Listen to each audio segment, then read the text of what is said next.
unmistakable signature jump shot out of Tennessee State by way of Gary, Indiana, an all-star in 1968, a Knickerbocker for 9 years, including both championship seasons. He ranks in the top 10 in Nick handles in minutes, free throws, field goals, points, and assists. Now working on his doctorate in education at Fordham University. My name is Dick Barnett. Tournament, two-time most valuable player in the A&I tournament, Dick Barnett. And I used to have a hell of a jump shot. And now here he is, called the most exciting shooter in basketball, Dick Barnett. When I played for the New York Knickerbockers, they called me Fallback Baby. Barnett with that fallback shot of his. In college, they called me the Skull. Barnett, number 35 for Tennessee. Great southpaw shooting star for Tennessee State. My students call me Dr. Barnett. I've even been called names that I'd rather not repeat. But I call myself the Dream Whisperer because everything starts with a dream.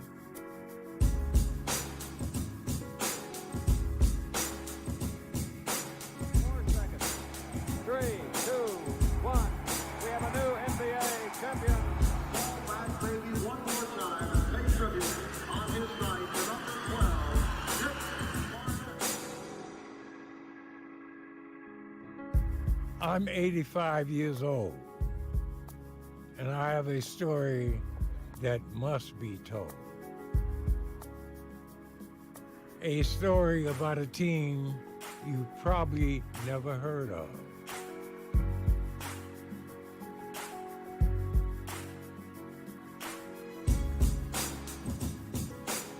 A team that was almost lost to history until I decided to do something about it.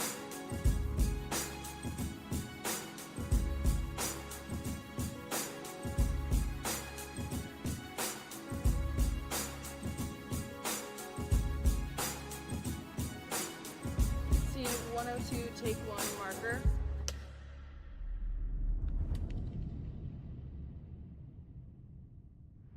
My story begins in Gary, Indiana. When I was just a kid, shooting ping pong balls into a tin cup. Everybody in my neighborhood was black. Life was segregated. The only white people I ever saw on my block were the police. This was the America I knew in the early 1950s. He was real quiet. We didn't have a lot money-wise, and we lived in the basement apartment. My mother, she was a waitress, and she worked as a clerk in the grocery store. And my dad, he worked in a mill for a while, in the steel mills for a while. I think maybe one of the reasons why I guess Richard played ball was he wanted something better for his life, money-wise.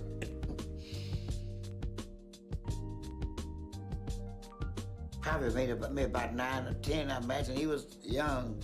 He'd be over there in school all by himself, over there trying to throw balls in the basket. Till it got dark, my mom was, where is Richard at, you know? He had a drive towards it, I guess it was, in his heart, you know. Had to be his freshman year at school. They were good at the basketball. But we went to an all-black school, you know. The boys could play basketball, but we couldn't leave the city. So you could win citywide, but you couldn't go to the state tournaments, all that stuff, you couldn't do it. But then when they broke that barrier, we really started showing out in basketball. Had the state championship in Indiana. First time, you know, the two black teams were down there. Man, was that court packed with talent. There was even a guy named Oscar Robertson who'd also go on to win an NBA championship. There's Barnett. Barnett firing and getting. Dick Barnett coming to life now. When he gets to something that he want to do, seems to be driven to whatever it is he's after. One night, I was out alone shooting jump shots when a guy named John McClendon showed up.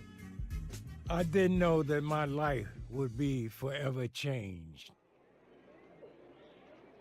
McClendon coached Tennessee A&I, a school I had never heard of. At the time, they wasn't recruiting black ball players into white schools. But the unwritten rule was that McClendon was a trailblazer. White America was barely knowledgeable about HBCUs. Coach McClendon worked to establish this as a national university, using its sports teams as a way to do that. Basically, all the good ball players was channeled to McClendon out of Tennessee State.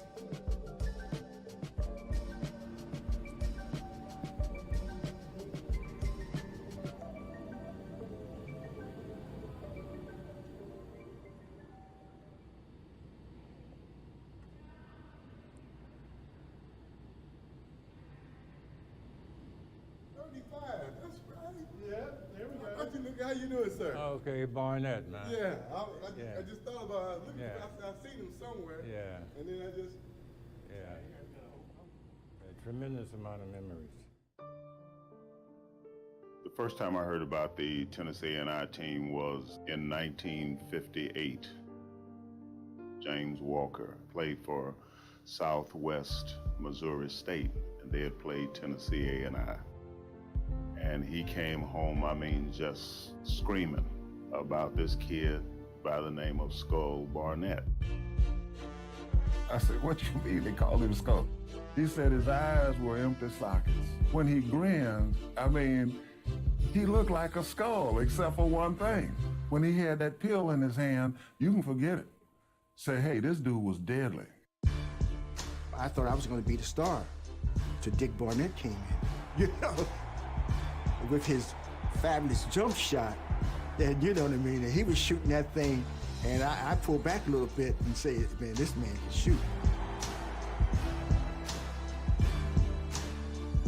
Barnett was my idol. He was sort of a legend in the South because I'm from Atlanta, Georgia. He played at Tennessee State, and actually that's why I wanted to go to Tennessee State, because of Dick Barnett and the basketball team that they had. How do you get to be a great basketball player? I asked him. And he said, well, every day for 365 days a year, I practiced, and I practiced, and I practiced. In other words, he put in enormous effort into mastering his craft. I think the biggest thing is that we knew that the African-American kids could play well. It's society accepting them as a whole was another issue. When you think about how good they were as a team, you have to put everything in context. It was pre-1960s, Jim Crow. The argument simply does not hold that the white race should turn over to a group of people only removed from slavery 80 years and only removed from the jungle by a few hundred years, the control of our entire civilization. And I say segregation now, segregation tomorrow, and segregation forever.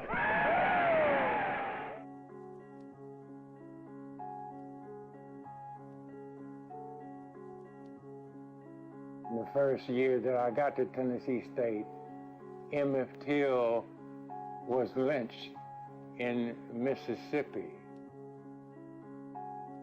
Rosa Parks was being told to get up off of her seat on the public bus. Protest against the injustices which we have experienced on the buses for a number of years.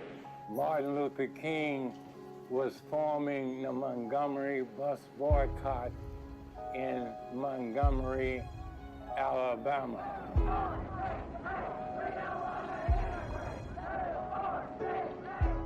Still have to tell the story of how they had to travel and return back from restaurants. You couldn't stay in hotels. We stayed in private homes, find interested people who would let our players stay at their house. And you'd have to go and round the players up on the days of practice of the game. I went to Tennessee State.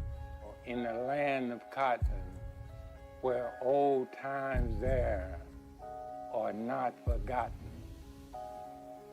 are not forgotten. And so Jim Crow laws and segregation trickled up into basketball tournaments.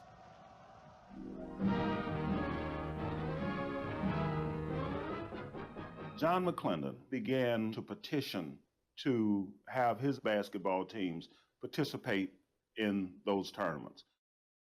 And at the national meetings, he was the only voice that was speaking for so-called underdogs in the black schools. Years of trying to get on the national scene and tried very hard to do that. Lots of meetings, lots of organization, all kinds of things to try to get in. The NC2A turned him down cold, basically saying the fans won't like the kind of basketball that you play, and your coaches are probably not up to the competition that they would be up against, and so we don't want to embarrass you. You know, just what, let me in. I'm gonna beat you. Don't let it be, I don't deal with the color of the skin. He finally got the NAIA to relent. 1953 was when historical black schools were included into a national tournament. But all the previous championships of the NAIA were won by white teams. So we get there in 57, it's a big one. Good evening, ladies and gentlemen. As you may have suspected from the cheering that you heard, that you can hear now in the background, this is the most enthusiastic and large crowd.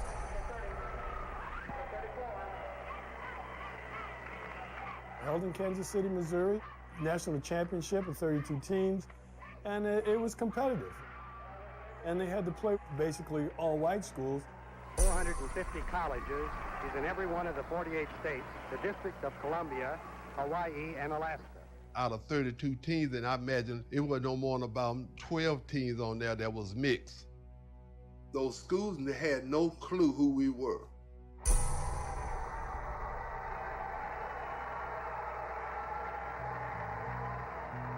You play in an arena seating 10,000 people. I never played in front of that many people before. It was a different experience for us coming from this black league and going to this predominantly all-white college tournament. We didn't play many white teams. We played tough black schools. So when we went to play in the NAIA, I think we were just a little bit better than they were. We were ready to kick ass.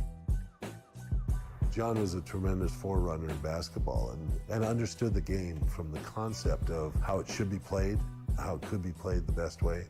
And the secret is his conditioning. He would take us out before the season start. He would get in his car, and we getting back to his car, and we had to run for about 2 or 3 miles to get ready so we could play in his system, because his system was running. He had a fast break system, and he had plays where you were set up with screens, and they weren't doing that back then. And that's how we beat a lot of teams, really. He could see all of that. He was way ahead of his time. We were seated number 32. We were playing number 1 team, and they was tickled to death that they were supposed to play the lowest seeded team in the tournament. But as the final seconds ticked off, the scoreboard showed that Pacific Lutheran was ahead by 1 point with 9 seconds to go. And then like when Barnett told the captain of the team that they were playing, he said, you're all finna go home, don't you? At this point, Richard Barnett, the great southpaw shooting star for Tennessee State, he hit a jump shot from 10 feet out, and that turned defeat into victory. We got down to the final game to win the championship. Barnett, number 35, for Tennessee. And this team was playing right along with us. And it got down to the point where we were winning by 6 points. I had the ball, and Dick Barnett was in the corner. And I threw it to him, and he caught the ball and shot it before he came down. The crowd was just roaring, you know, because they didn't see anything like that.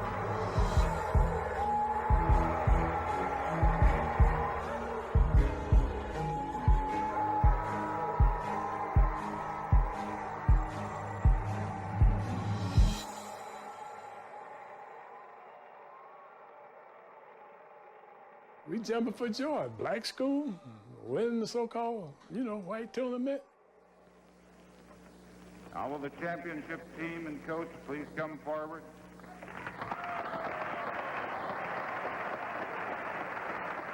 Coach Johnny McClendon, Tennessee State, national champions in 1957. NAIA presents the James Naismith Trophy, which is symbolic of our championship for this year. Congratulations to you, your school, and team.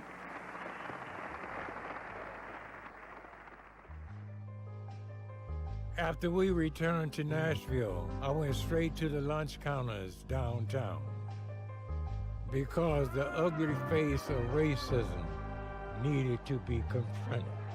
300 chanting racial demonstrators carried out their second day of protests in Nashville today. The group of white and Negro teenagers, led by a few adults, marched from the First Baptist Church just a few blocks from the state capitol to Nashville's busiest street. Once at the cafeteria, demonstrators were refused entrance as expected. They then moved into the street and sat down. Police moved in, first arresting John Lewis, then dragging the others to paddy wagons. In all, at least 50 were arrested, and more demonstrations are promised for tomorrow. This Tennessee State team winning the national championship, returning to Nashville, and going directly from the airport to a lunch counter sit-in downtown where they had to have the discipline not to respond when white people spit on them for protesting segregated restaurants. I mean, that's an experience that's searing. Students all over the Southland decided that they could not and would not accept segregation at lunch counters any longer. Strangely enough, by sitting down at segregated lunch counters, they were in reality standing up for the best in the American dream.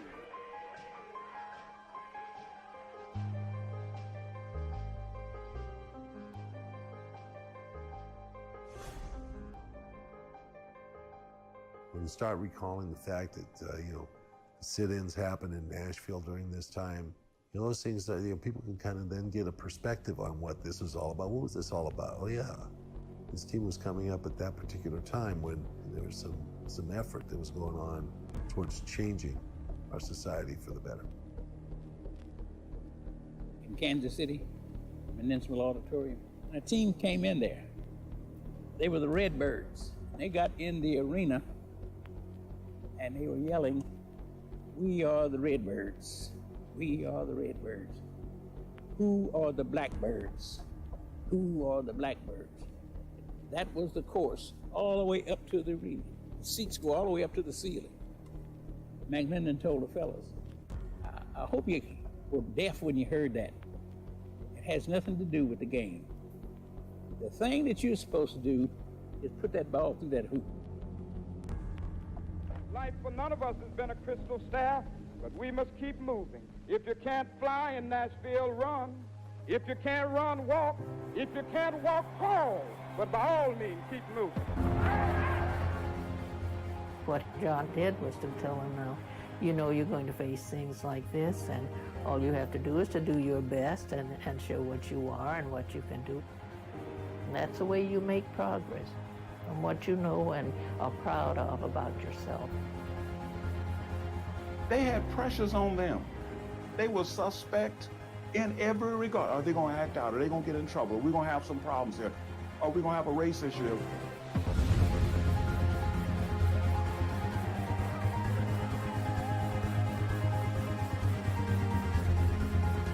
You know, the biggest thing about winning a championship is to do it again.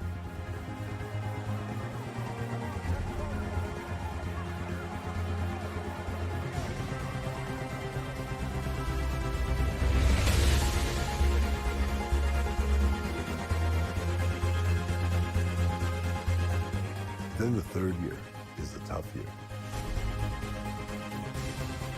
The third, you have to catch lightning in a bottle. It takes an enormous amount of physical and mental strength to be able to do that. They were under all that pressure.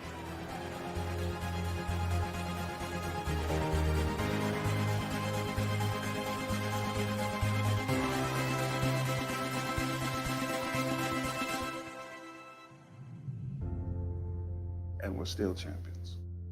3 times in a row. Oh, it was a huge step. The first three-peat, and wasn't the three-peat by black colleges, it was period. They changed the game. If Skull Barnett and those great athletes don't do what they did, then there would have been much less appeal relative to integrating mainstream basketball programs. You know, for this all-black school to go out there and to win an all-white tournament, brother, are you kidding me? The impact of the 57, 58, 59 basketball championships, that impact was huge. But it wasn't uncommon for black athletes to do these extraordinary things and there to be no celebration, no recognition, no mainstream applause. Nobody cared, nobody knew. When they won, it was only in the black paper, it wasn't in the white paper. What paper can you go and find anything about that team? Their exploits. You know, even the Tennessee State, I don't know if they have records that they kept of what the team did. Somewhere from the time that we were here until now, there must have been a big vacuum in the earth and all of the people fell into it because they don't have an iota of what went on, nor how and why it was possible. What did you know about the team? About the team? Yeah. I didn't. You heard of a guy by the name of Dick Barnett? Yes, he's familiar. I don't know too much about him. You ever heard about the coach named Coach McClendon? Nah, Coach McClendon. Are you on the basketball team? Yeah. Do you know about the team from 57 through 59? No. Did you ever hear about the championship team? No, I didn't. And the sad thing is, my family went here. My mother, my father, my grandfather, my great-grandfather, like, I never heard about this.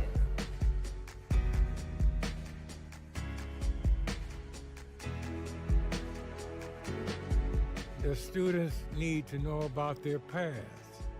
They need to understand whose shoulders they're standing on. So in 2011, I decided to help wake people up. To make sure my team and my coach would be known forever. Tennessee State basketball team did amazing things. When you do great things, you're supposed to be honored for those. I set out to get us inducted into the Naismith Basketball Hall of Fame, a place where greatness is immortalized. We had not had a good experience with the Hall of Fame in the past. Our coach, John McClendon, had only been inducted as a contributor instead of as a coach. That was another profound disappointment. Would he have liked to have been elected as a coach the first time around? I'm sure he would have. Sometimes people see contributor as a lesser category than others. I tend to look at it as something that represents a broader piece of the game than just what you're known best for, coaching, for instance. We finally got on the ballot in 2011. Please welcome the President and Chief Executive Officer of the Naismith Memorial Hall of Fame, Mr. John DeLeva. We are here today to announce those that have been elevated to the level of finalist and have taken the next critical step in achieving the ultimate honor in basketball, induction into the Naismith Memorial Basketball Hall of Fame. You know, they got certainly some good discussion. The team was clearly noticed by the committee. It was discussed.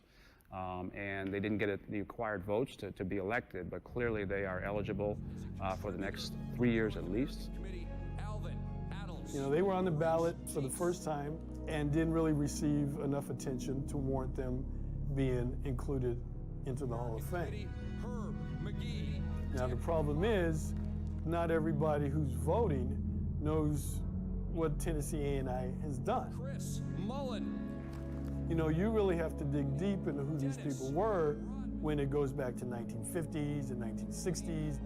Sampson, Jamal, Wilkes. All halls of fame, including basketball, started as halls that are honoring white men. Hank Nichols. There certainly has to be something that's famous about what has happened. Congratulations to all of the finalists. Thank you all for being here for this great announcement. You know, that's what the Hall of Fame is. It's about bringing people in to see famous people or famous teams. But fame is fleeting. Thank you again. It felt like time was running out. Every day that passed, what we accomplished faded further and further away. I thought the best place to continue my quest was in Nashville at TSU. One of the things that we wanted to do was bring you up to date and speed in terms of what we're trying to do in acknowledging our championship teams, which was historic, unprecedented, and really not acknowledged in terms of the Naismith Hall of Fame. You know, and I think it's tragic. And Coach McClendon and the team, I mean, it's long overdue. There's no question about it. You know, what would be our plan for us to go from here all the way to the Hall of Fame? It would be helpful to get the school involved. Maybe the Greeks can get behind it, because they seem to be very active and strong on campus.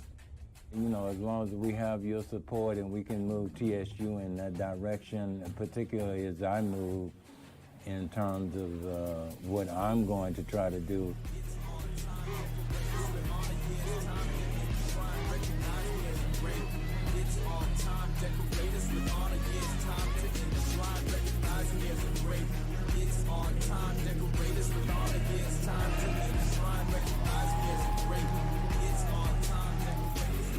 But while I'm here, I'd love to tell you about a quest. I'm here with... I think the school could push the Basketball Hall of Fame more.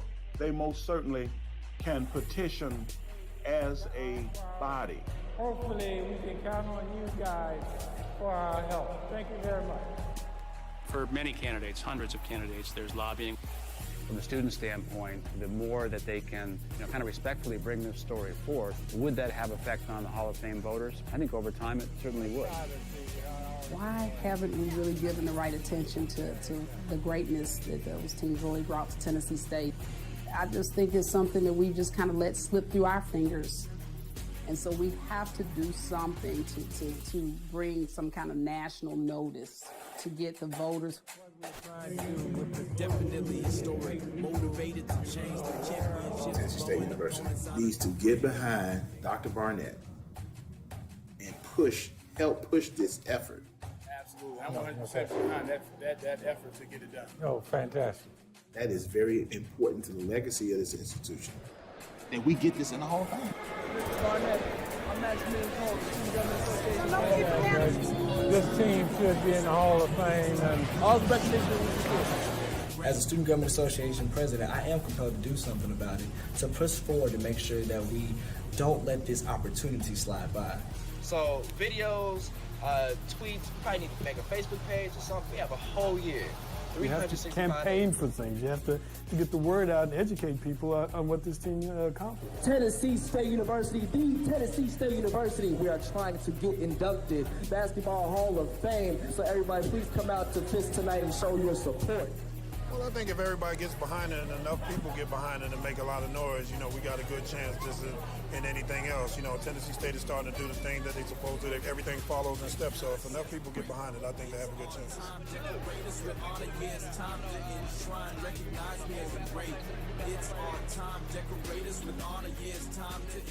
The statistics speak for themselves. The championships speak for themselves.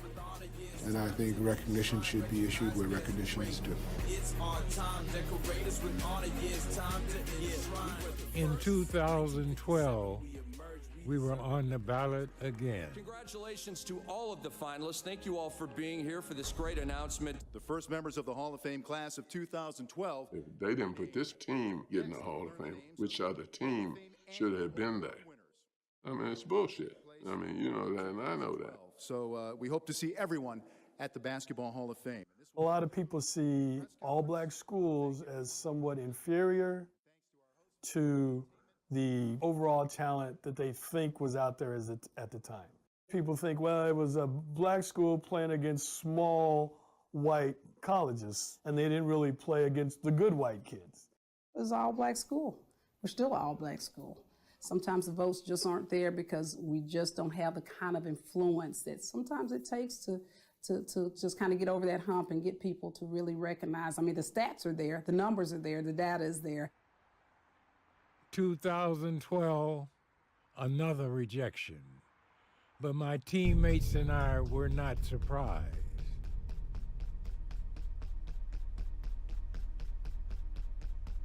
To look at teams that have won maybe just one championship or did a back-to-back, and how people just celebrate those victories.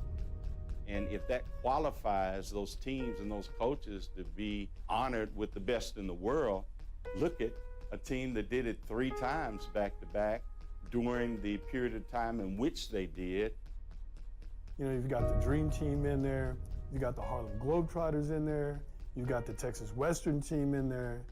But Tennessee State was the first black team to win a national championship, not Texas Western. 1966 NCAA title game not only determined a champion, but changed the face of college athletics. That night, Texas Western became the first team to win that national championship with 5 African-American starters. I was there when they inducted Texas Western. And they're being enshrined as a team. Their victory a triumph for racial equality during an era when civil rights had become one of the most important issues in the nation. They were kind of famous just because of their style, and it was kind of a renegade school. They beat Kentucky and an all-white team and all-black team, what they call the Road to Glory. And there's a lot of sentiment towards that team. Texas Western takes the first major sports title the school has ever won. But they took on the big challenge. I mean, they were in the NCAA, and the NAIA has not had the recognition. Tennessee A&I was not part of the NC2A, so they were playing in the NAIA tournament. I think that's one of the issues. That's just part of bullshit that justified discrimination. It's relevant to the competition that they were restricted to play. So yes, he would be tremendously proud if they could be inducted as a team in the Hall of Fame. And they certainly deserve it.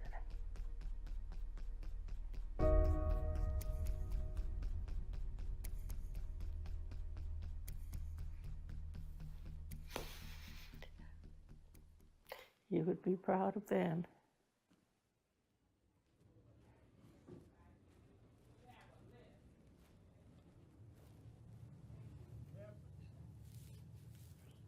Come on in. Professor Bass, how you doing? This is Dr. Barnett, one of our illustrious and distinguished athletes and scholars. And I come here really to talk about education because I was a very poor student here at Tennessee State. really didn't have a vision for the future, wanted to play basketball. Every time I make this Hall of Fame, people say, well, what are you getting out of that? I came here as a snotty-nosed black teenager without resources. And every time I speak to young people, I see a reflection of myself. And people ask, well, how did you turn into Dr. Barnett? I wanted to be somebody.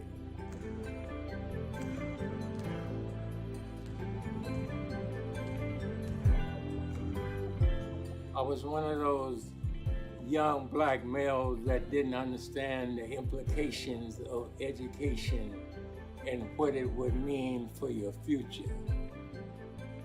Left Tennessee State without a degree. Basketball was my mistress.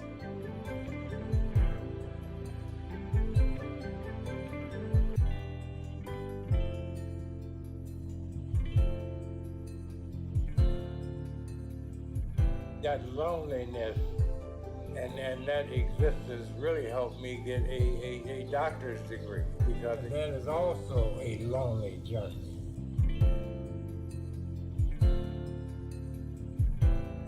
On October the 12th, 1967, at Madison Square Garden, I ruptured my Achilles tendon.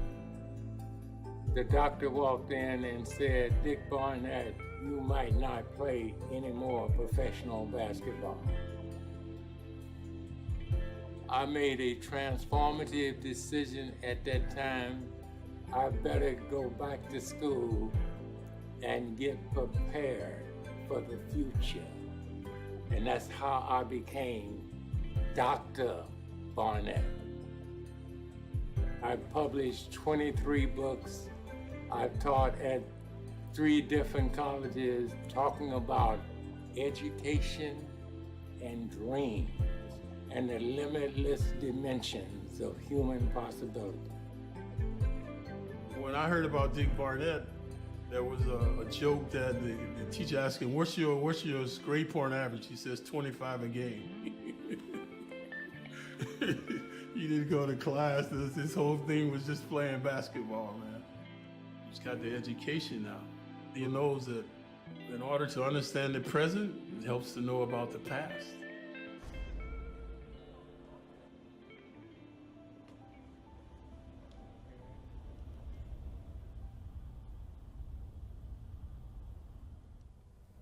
We got you for a ticket. Okay, so where are they now? They're at roll call. Number 5? Yeah. Okay, and what time does Walt usually get there? Do you know?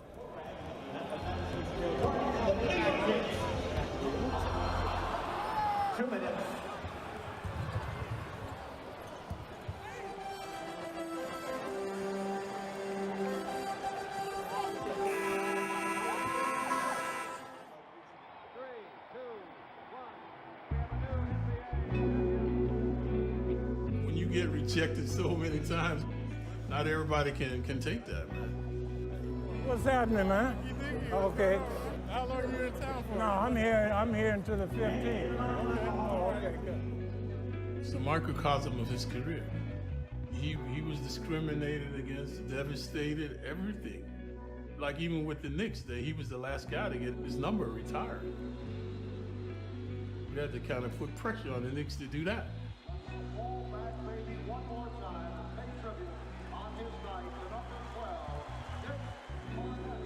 He's always been the black sheep. So he's got the type of tenacity now. He wants to make them pay.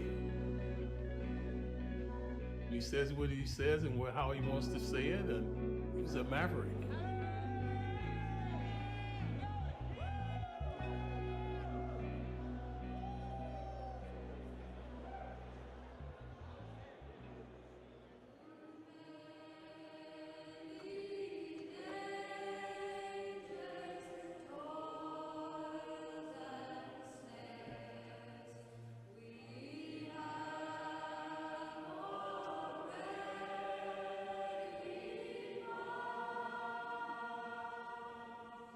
In 2013, my teammate, John the Rabbit Barnhill, died. He played in the NBA for 8 years. He even was an assistant coach for the Lakers. Another year, another loss.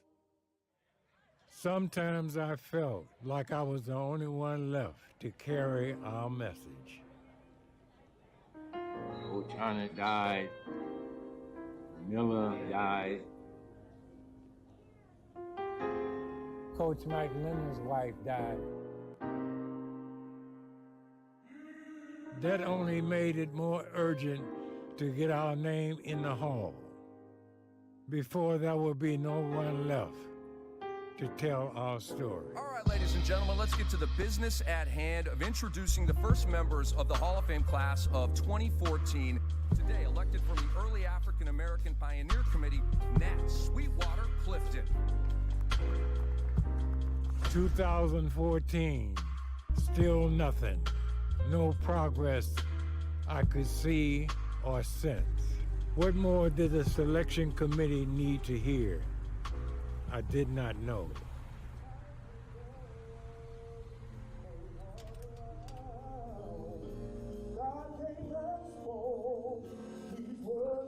We are facing a critical time. That's why our weapon has never been nothing but the righteousness of our cause. Don't let folk tell you your story. No peace. No peace. No justice. All right. Okay, appreciate you making a little time. Appreciate you. I wanted to talk about Tennessee State. I'm trying to help our team be acknowledged for our contribution at the Hall of Fame. Wow. It would be great to have one of your programs initiated from Tennessee State to help in that regard. Let's go.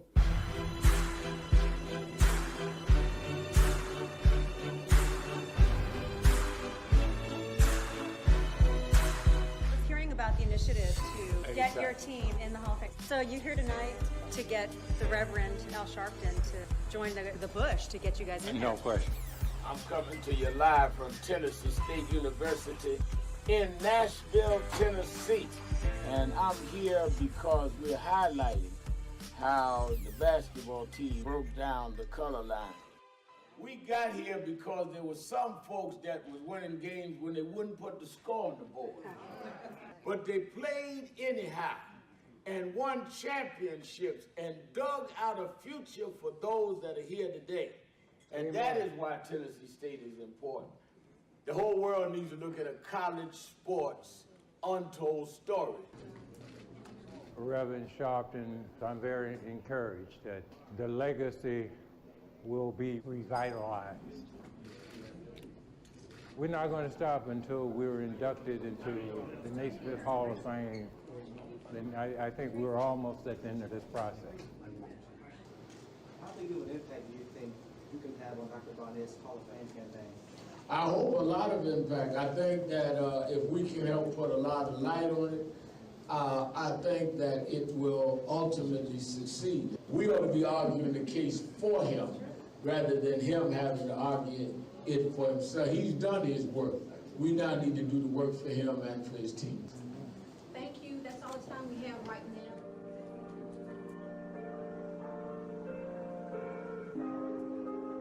Don't be fooled by the crowd and the noise. Soon after he left, the cheers died down again. And another rejection soon came from the Hall of Fame. I had started to wonder if I lived to see my dream realized. The process of the Hall of Fame has been historically a political process. Sometimes they try to reach back and correct injustices.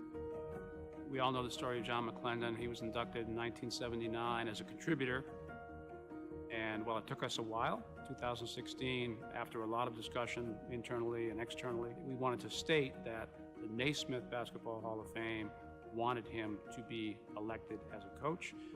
It's a damn shame his wife was not alive to see it, and our team was still on the outside looking in. I think the folks at Tennessee State deserve that look before it's allowed to disappear from our view. I got a hell of an agenda and shit, man, okay?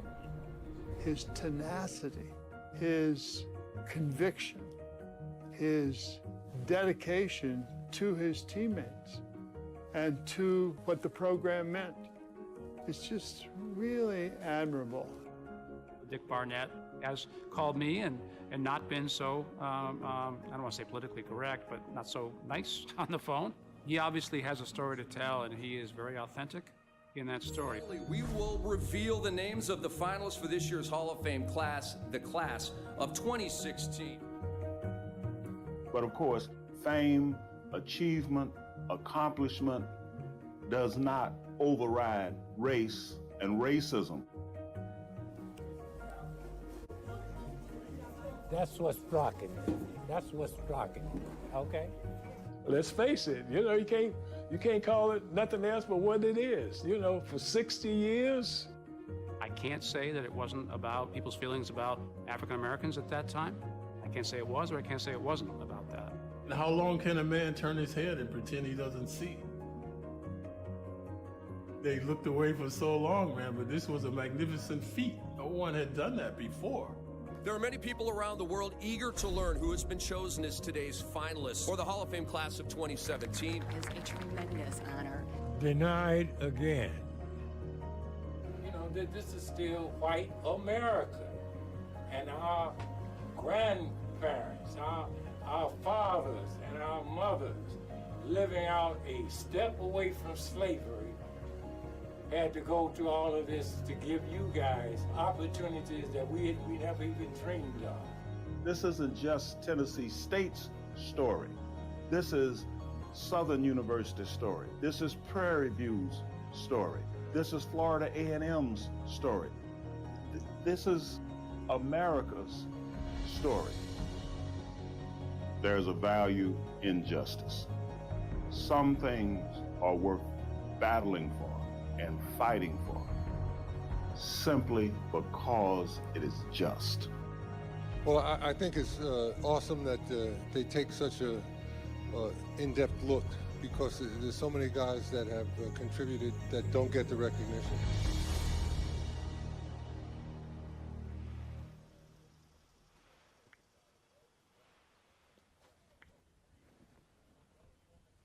Continuing to push the Naismith Hall of Fame has become a major part of my life.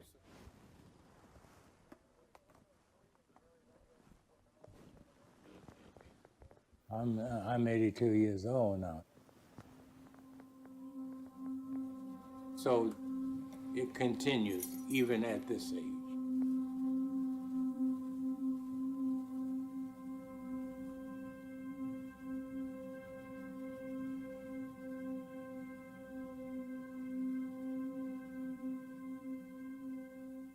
I know you're asking today, how long will it take? Somebody's asking, how long will prejudice blind the visions of men? It will not be long, because truth crushed earth will rise again. How long? Not long. Because no lie can live forever. How long? Not long. Because you shall reap what you sow. How long? Not long. How long? Truth forever on the scaffold, wrong forever on the throne. Yes, that scaffold sways the future. Behind the dim unknown standeth God within the shadow, keeping watch above his own. How long? Not long.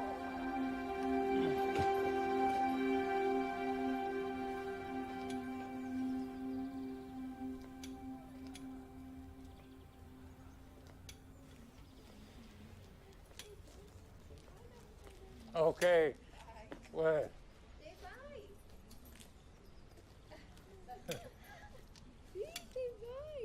Okay, take it easy. You too. Okay, I'll talk to you. All right. Okay.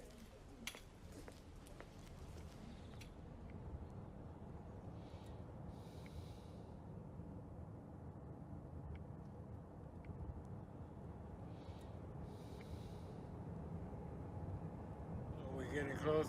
Yep. Who do we have here? Fans. Can I get Yeah. So, Thank you. okay. Yeah, that's been years ago. Yes, sir. I don't even recognize myself. Thank you, sir. All right. So I have you for 3 nights, leaving on Saturday. So this is for you. Do you guys have a swimming pool in here? Yes, sir. Ladies and gentlemen, thank you for joining us today. Welcome.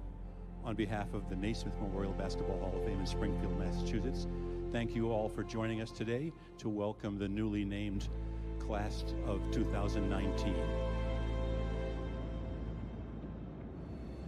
A dream has to reside in your soul. This remarkable team from a small college made history by winning back-to-back-to-back championships, a first on any level of collegiate play. A dream you can taste on the tip of your tongue. Led on the court by John Rabbit Barnhill and Dick Barnett, the team broke important social barriers as they traveled to national tournaments, helping break down the walls of segregation. A dream lives in your heart. Led by Hall of Fame coach John McClendon, they are elected to the Hall of Fame as a team.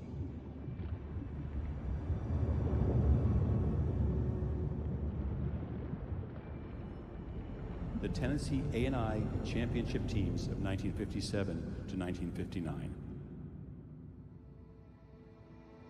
A dream has got to be a part of you.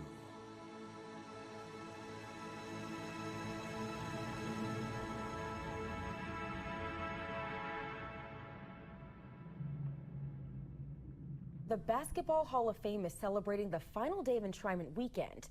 The 2019 Hall of Fame class will officially be inducted tonight at the enshrinement ceremony. This is one of the biggest nights for the Hall of Fame and the entire basketball community. Fans are here excited. Dick Barnett called me and left one of those mumbly messages, and I was like, wow, he did it. They're in. And it was really exciting, man. It was hard to believe because it had been a long time. It had been a lot of efforts. And at some point, you kind of forgot about it for a while. Maybe it's not going to happen. Dr. Barnett had been working on it. But the persistency still, in the end, worked in Tennessee A&I and in those teams' favor.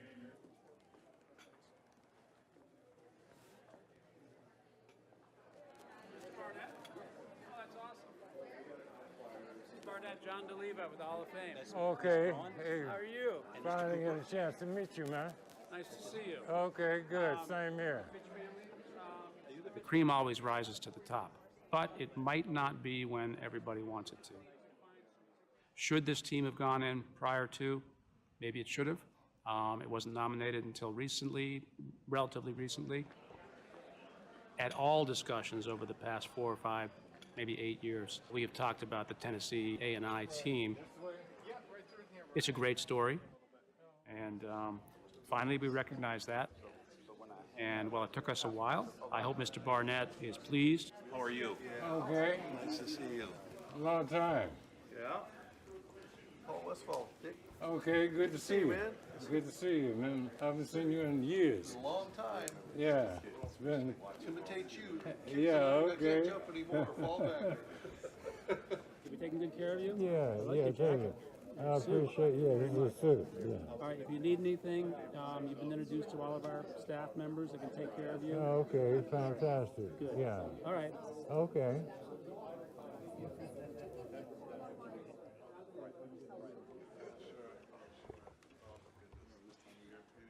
I'd like to welcome all of our guests assembled here today, Hall of Famers, award winners, and fans of this great game. In just a few moments, we'll meet the class of 2019 and get their thoughts on this occasion, the that celebrates their remarkable careers in the great game of basketball. I mean, when Dick Barnett decided this was going to happen, that was the difference. I mean, he got himself organized, he decided to make an effort, and he made it happen. Just like he was the captain of the team that won the 3 championships. Just like he contributed to the Knicks, just like he writes poetry. I mean, you know, he makes up his mind he's going to do something, he makes it happen. Tenacious. Sometimes with just a little bit of initiative on your part, something can be done, you know. Sometimes it don't take but one person to take a step forward. Dr. Martin Luther King said you got to sign your own Emancipation Proclamation to live your dream. This is one part of that proclamation.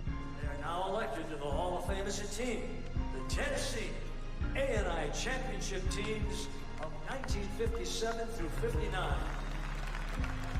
Representing that team is Dick Barnett.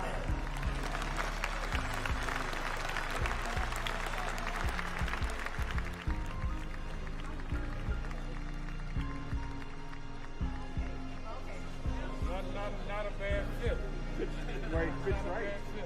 After all my team went through, after everything I went through, we finally made it. Because I always knew that no lie can live forever.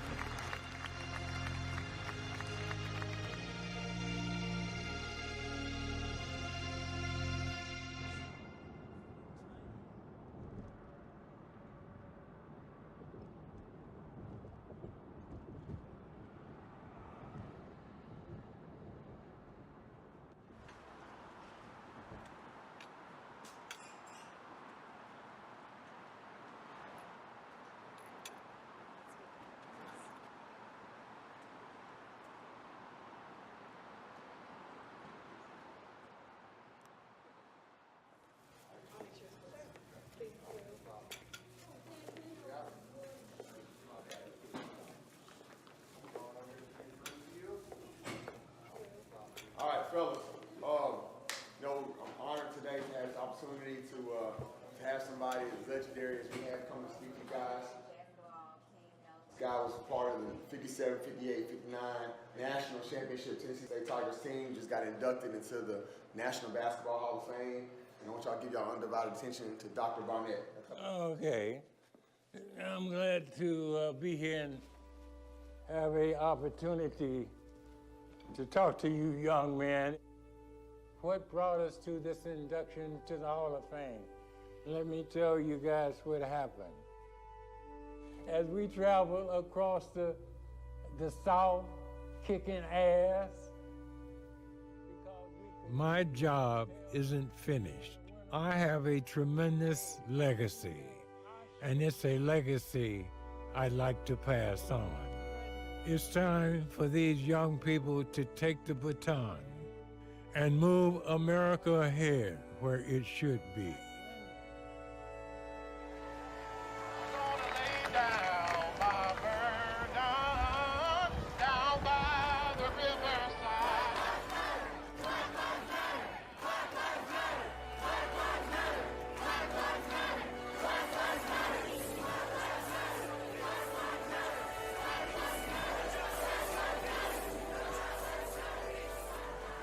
A lot of dreams in this room, a lot of dreams. But do I understand who I am? Do I understand the history of how I came to be? There's a legacy I can leave you. Tigers on 3, fellas. 1, 2, 3, Tigers. Oh. Oh, okay. Yes, sir.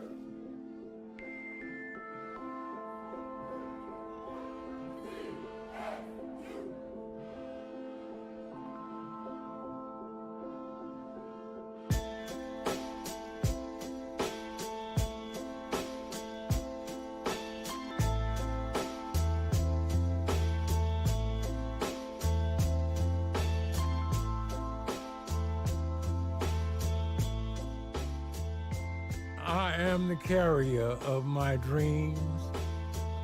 I am the master of my life's theme. Live your dream.